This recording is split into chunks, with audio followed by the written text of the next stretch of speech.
You're stronger than you know. So when in a difficult situation or in the event that you feel stuck, lost, confused, down, hopeless, just know that there's always an option to choose otherwise. If you don't spend that much time reveling in your accomplishments that you do in your failures, then you're doing something wrong. Welcome to the UMGC podcast, Unstoppable Stories, with your host, Lauren Cardillo. So today I'm joined by Andre Taylor, UMGC grad, Army vet, new homeowner. Welcome. So glad to have you here. Thank you. It's a pleasure to be here, Lauren. So the first time you and I met you because there was a group of like 6 people with matching sweatshirts on. Yeah. Tell me about that and why they did it. That was it the 2023 grad walk. Yeah. My support system is very loving, and they were also very strenuous during my academic journey to my bachelor's degree. So to celebrate the momentous occasion of me achieving that degree and to express even more support when they hadn't always been the most supportive, they decided to surprise me and make those sweatshirts. And it was a wonderful surprise, honestly. I loved every bit of it, and it garnered us a significant amount of attention. I received much more congratulations from strangers, and caught the attention of you guys, and it made the day even more special. Like that, I can't begin to describe how over the moon I was participating in grad walk.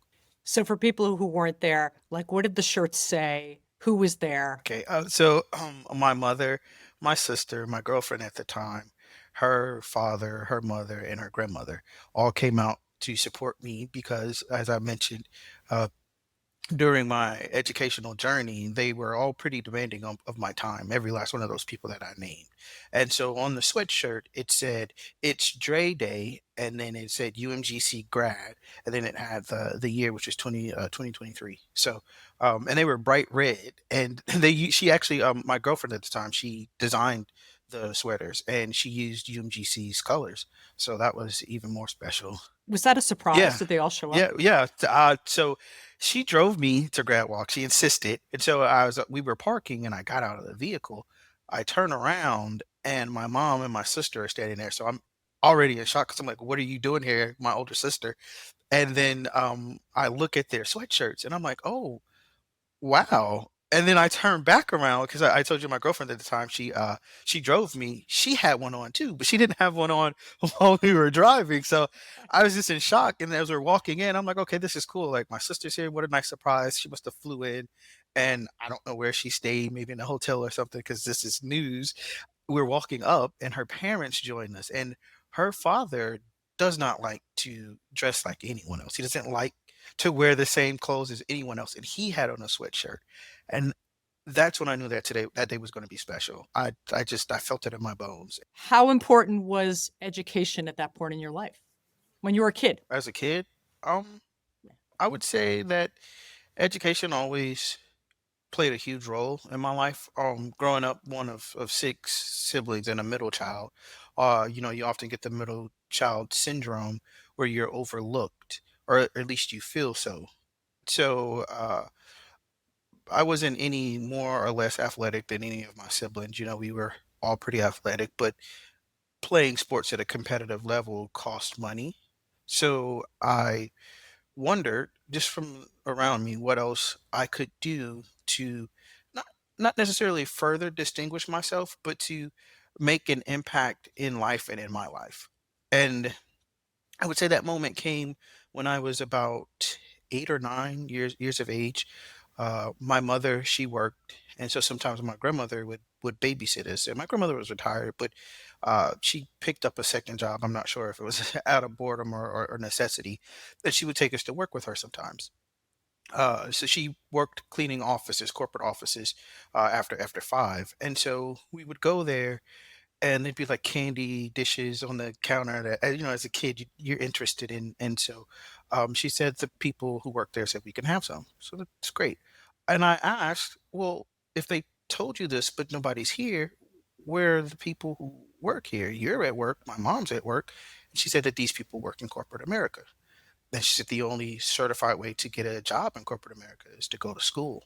And I was like, well, I'm in school. She said, no, I mean college.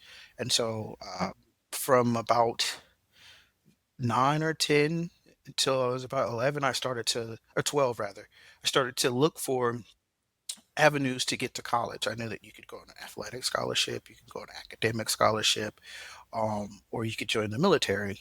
And I threw the athlete part out of the window pretty early. So I really got engrossed in academia and learning. And I knew that college was not something that I was going to choose to do, but something I felt I had to do. But it wasn't just college because you also had this dream of like the army, like being in the military. Well, that came along with the story that I just told you, where the avenues to college that I discovered were one, either academically, athletically, or via the military. So learned a little later in life, like in high school, that some people were fortunate enough to have their parents pay.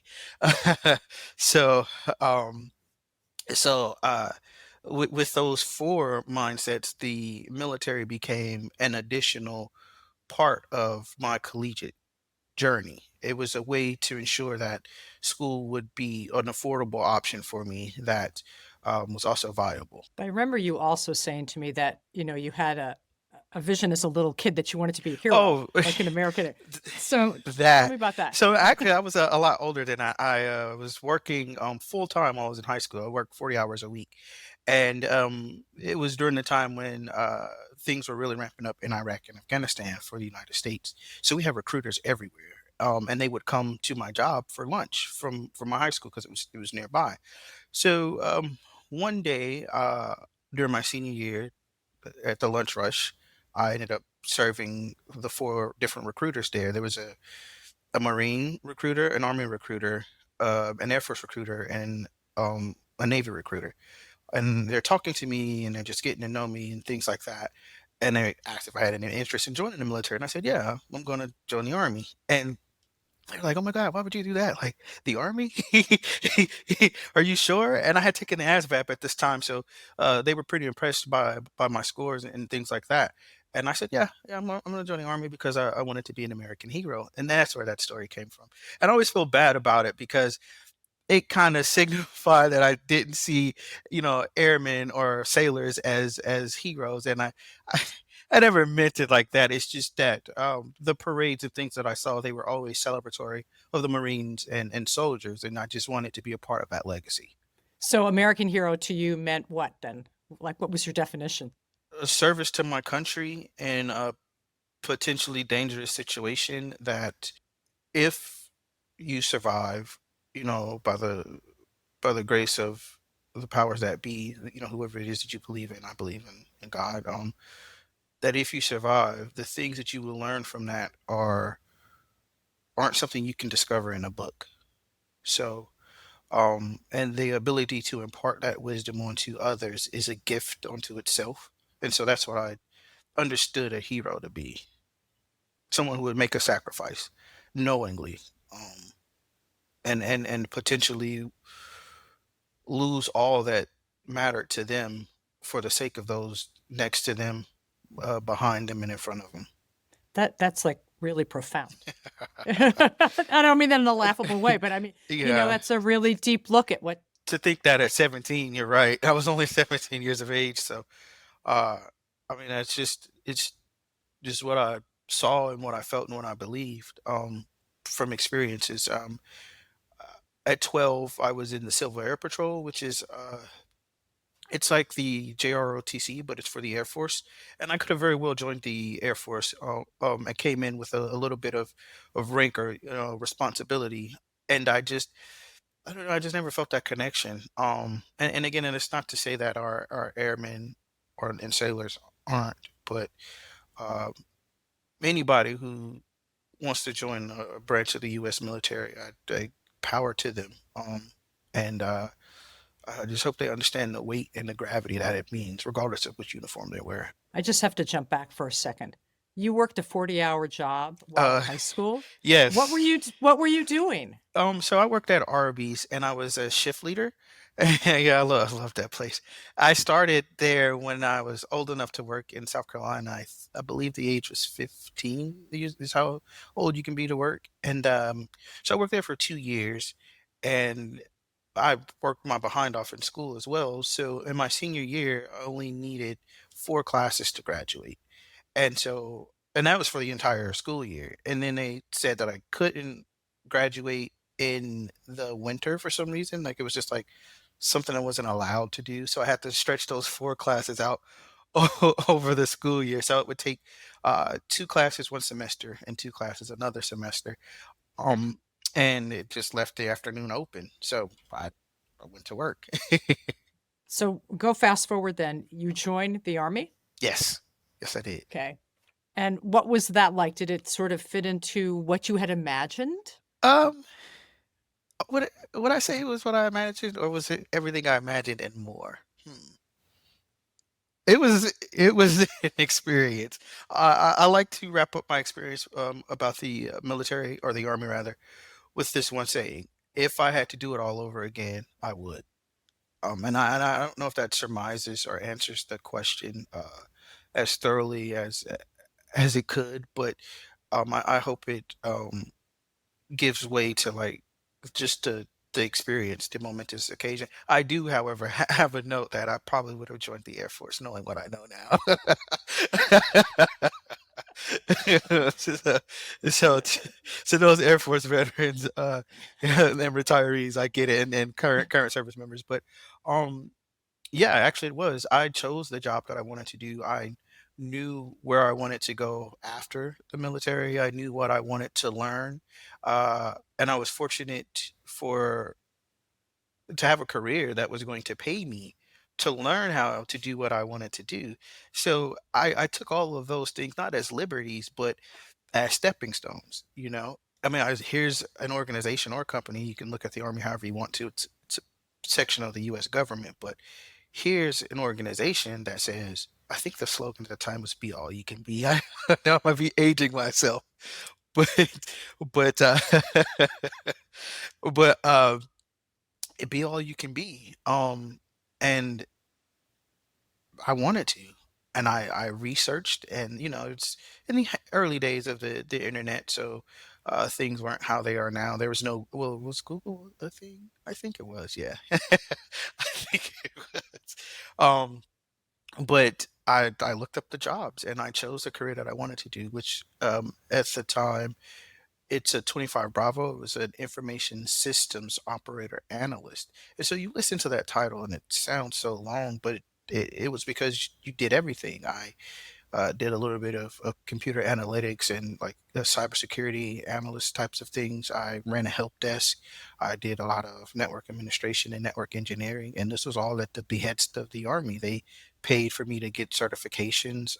We go through training in AIT, and another one of those bonuses is that when I enrolled to UMGC, those pieces of life or life lessons and non-traditional education uh, bits counted towards my degree. And so I wasn't starting off from ground zero and I didn't have a feeling like I wasted my time.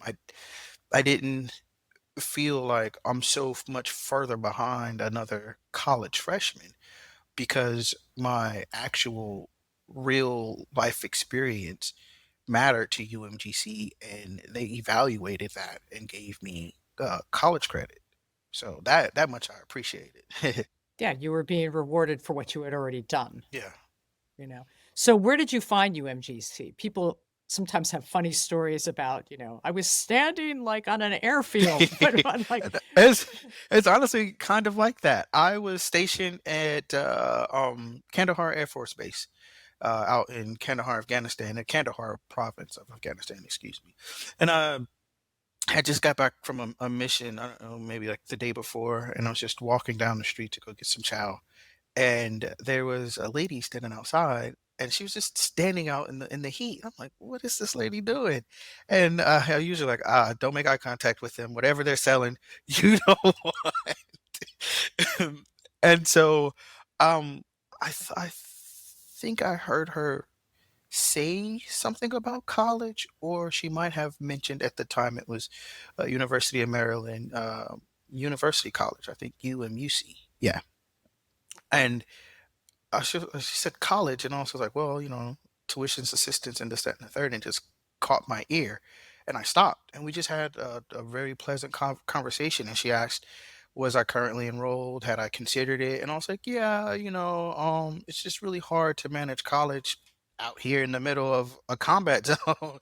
Like most schools aren't offering any global education or, distance learning that it's also accredited. That was important to me too. I wanted my degree to have weight and to mean something. And so she just told me a little bit about the history of UMUC or UMGC, excuse me, and asked if I wanted to come inside and hear more because it was it was pretty hot. Yeah, I'm not gonna lie. So we went in, we sat down, and she showed me how they accepted the tuition assistance that's offered by the Army, and the way that the courses were broken down to. And as long as you had an access to a computer, you'd be able to do your coursework from anywhere in the world, and that they had actual facilities and teachers in places like Korea.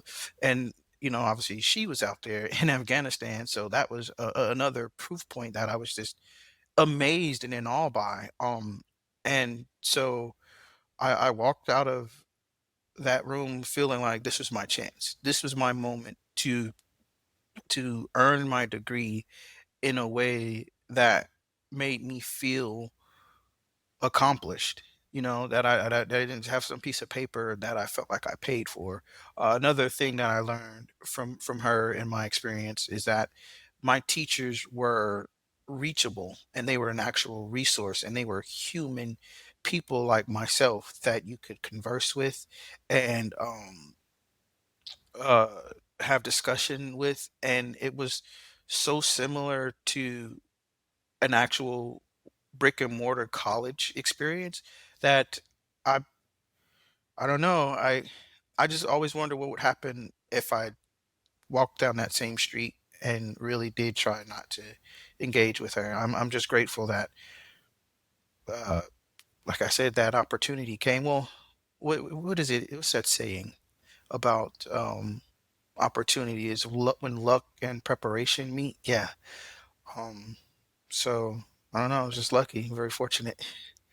How hard was it to do classes in in a war zone, deployed? Oh, so it was difficult. I signed up for, I think, the introduction to research class that's like mandatory within the first few hours. And that class is, it's not a, extremely challenging class. They just want to make sure you have a good grasp on expectations and that you're ready and prepared to function and thrive in the environment of distance learning. And I flunked it. So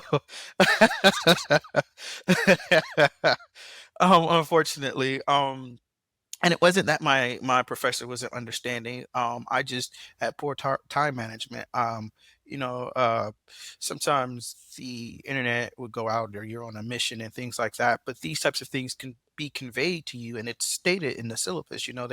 They know we come from all walks of life, and that we could be anywhere at any time in the world. And the biggest part of distance learning education, and one of the things that I think that UMGC has uh, impacted significantly in my life, is communication and how important and meaningful it is. A lot of times in my life, I've spent being a loner, or just off on my own, and having a sense of community and communicating with that community is imperative. And I learned that from failing introduction to research, that if I would have just spoken with my professor and told them what was going on, I wouldn't have had to take a F or a failure to complete. I think because I had just missed so many assignments without communication that I got an F in. And so it was just a learned lesson. And then it was a harder lesson to learn while I was active duty, because I wasn't paying for it, you know. If you failed from tuition assistance, you don't have to repay that money. But if you like withdraw or there had other criteria that'll affect you, you would have to pay that money back. So again, here I am, this young 18, almost 19-year-old kid, uh, not really taking it serious, focused on staying alive and avoiding the bombs more so than communicating with my teacher. But even then, that wasn't an excuse because, like I said, the level of support that is given can only be used by those who are willing to take the offering. So it was it was it was tough, but it was easier than I made it, if that makes sense. But it was a necessary failure. I mean, that Yeah. sounds crazy, but No, where no. where else did you take classes besides Afghanistan? Or did you go online and take classes? Yeah. So, oh, I was on a, jeez. After Afghanistan, I moved to Nebraska for a short time and then got relocated to Guam. So from Nebraska to Guam, and then here in Maryland is where finished the bulk of my coursework. However, I think I did mention that the people around me, my support system, had a very high demand on my time. They were very, very active in knowing that I had college courses to do so. I also did a significant amount of work on a cruise ship. I know, surprising as it may be. It was also the last the last 2 weeks of class before, like it was the cruise went between the last 2 weeks of class, so there were some pretty important assignments that needed to be turned in. So again, communicating with my professors, explaining the situation, and then doing a little bit of prep work ahead of time made it easier. But I still had to spend at least 3 to 4 hours on that ship, clicking away. So that was beautiful. And they're knocking on your door, right? "Come on." Like, "Hey, it's time for margaritas," and I'm like, "No, it's not. I got work to do. I'll see you guys in a couple of hours."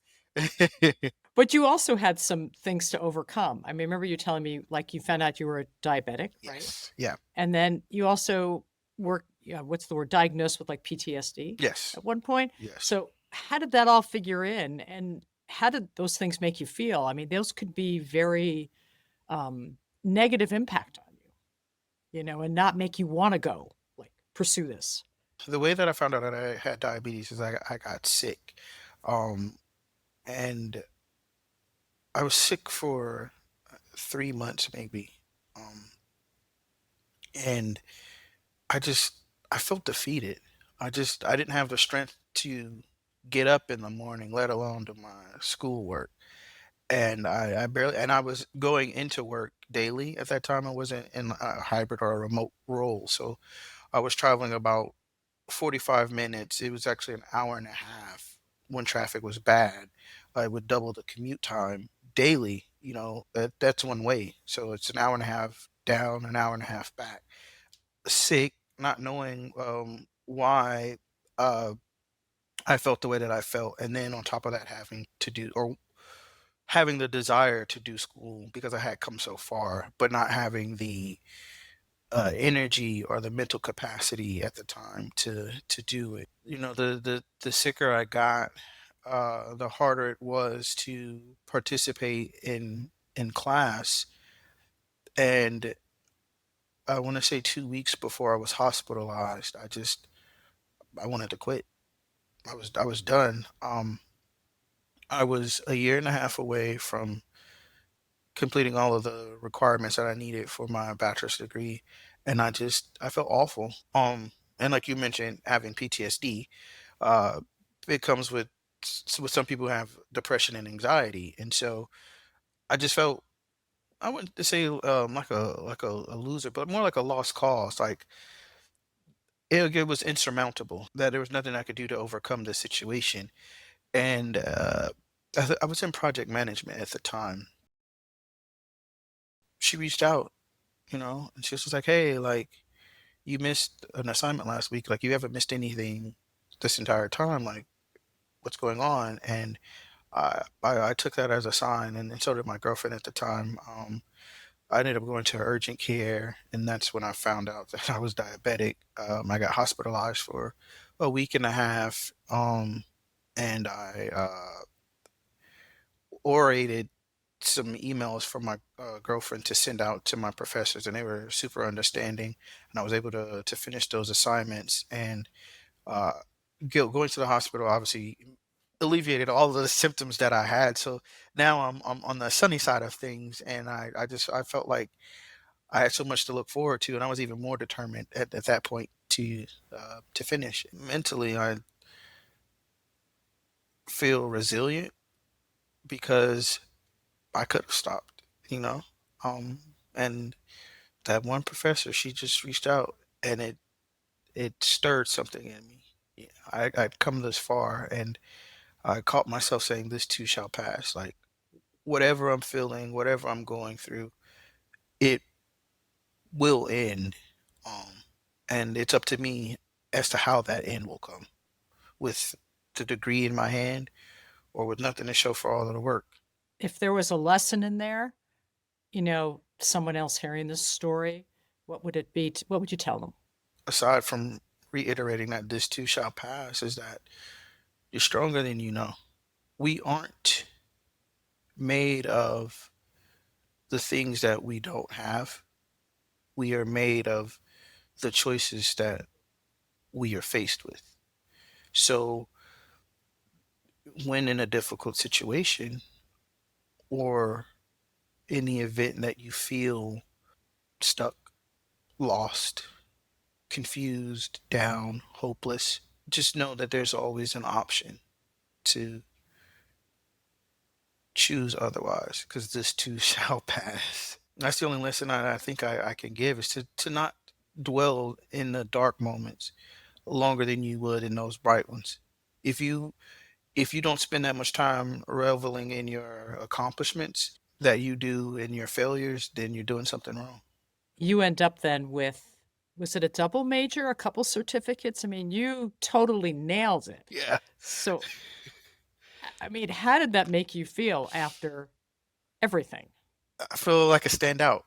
Uh, there's another saying: why blend in when you can stand out? Why choose to be like everyone else? And I know socially, us as people, a lot of times it's not a survival mechanism, right? Where in order to survive, you want to be like those around you, but sometimes blending in doesn't do anyone any favors. And you never know what your story can do or can change in someone else's life.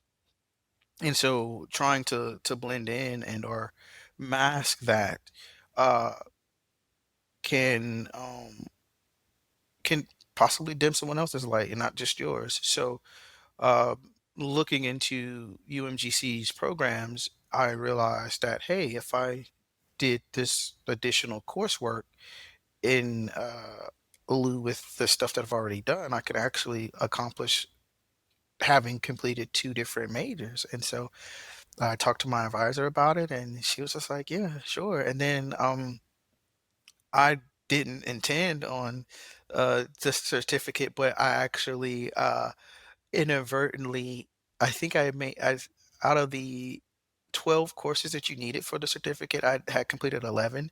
And so I was like, "Oh, I'll just go over here and take this one other class."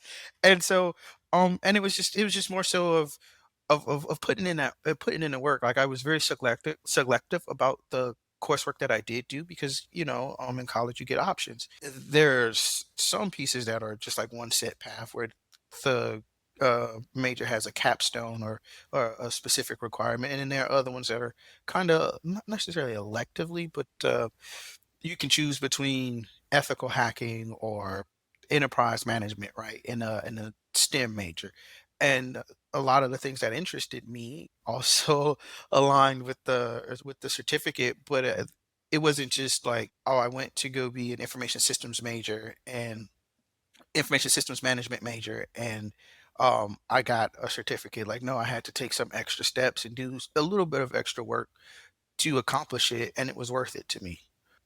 So now you're out. Hmm. Now you're out. And what did all those programs and certificates do for you in the business world?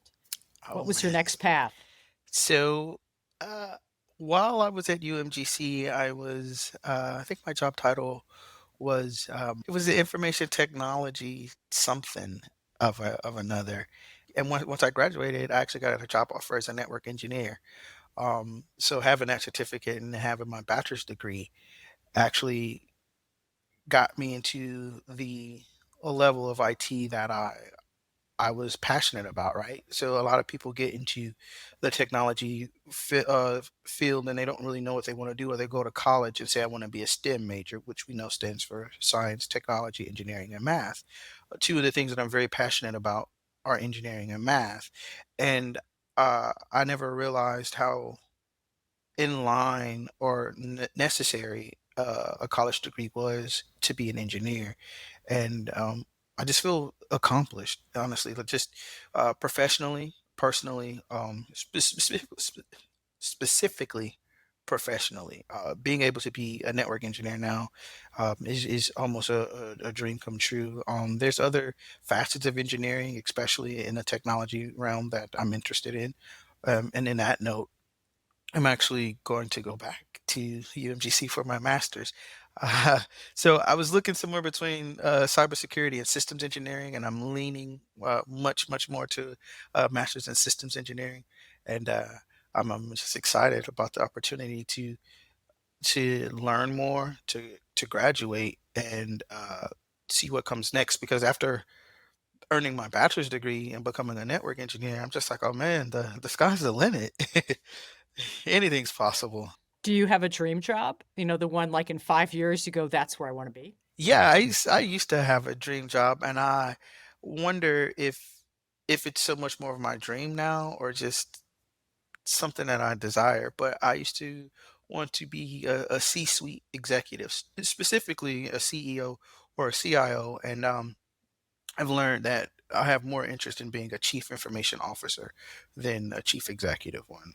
It's just too business involved, and I love everything there is to love about technology, and so being able to plan or strategize how an organization uses IT or leverages it to enhance not only their business but the lives of the people that they serve is something that I look forward to being able to do one day. So you've made it to the corporate world. Yes. With the candy dishes? Are there candy dishes? No, not on my desk. No, I should probably get one. You should. You should have an honorary candy dish. Yeah, I should. That's a good point. Hey, it could be, find out I had diabetes. I kind of cut sugar out a whole lot. So, but that doesn't mean I can't have like sugar-free candy or something. I Oh my don't God. know. It's a possibility. I love it. So you've also achieved for a kid who grew up like with, five siblings, the American dream. Yeah, You have your own home. yeah. So tell me about that moment where you realized I can buy a house and how that felt. It was a combination of things. It wasn't just being able to purchase this home, but it was being able to purchase the home as a college graduate. That I don't know. I've never even tried to sum this into words, honestly. Wow. Ah, like even right now, like my heart is just like full, is pounding out of my chest. I reflect on the moment often. Oftentimes when I wake up and I'm here, and I think of how impossible it felt. Um, at a young age. Never having seen it, not knowing in my immediate family, a college graduate. I'm the first of my immediate family to graduate college. My grandmother did, and my father did, and my mother did, and none of my other siblings have. So it wasn't just an accomplishment for myself, but to show my nieces and nephews what was possible and attainable. So I think carrying all of that gives me the sense of fullness, joy, um, and gives me another feeling of go get them. I don't know, motivation, I guess, is a better way to say that. I just feel motivated to live for more than just myself, seeing how this is possible, and to keep dreams like this alive. I mean, like you mentioned, it's the American dream, right? To be a homeowner. For some people, being a college grad isn't, but for many of us, it is. And to be able to accomplish both, uh, there's no sense of word that can give to the fulfillment and joy that I feel. Andre, I loved hearing your story. I loved hearing how you went from 12-year-old kid to like your dream. So thank you for sharing the story. Thank you for being Unstoppable Stories. And for those people out there listening or watching, don't forget to subscribe and like our podcast. We have one coming out every 2 weeks, and we'd love to see you again. Thanks so much for being here. So thank you for having me. It was a pleasure.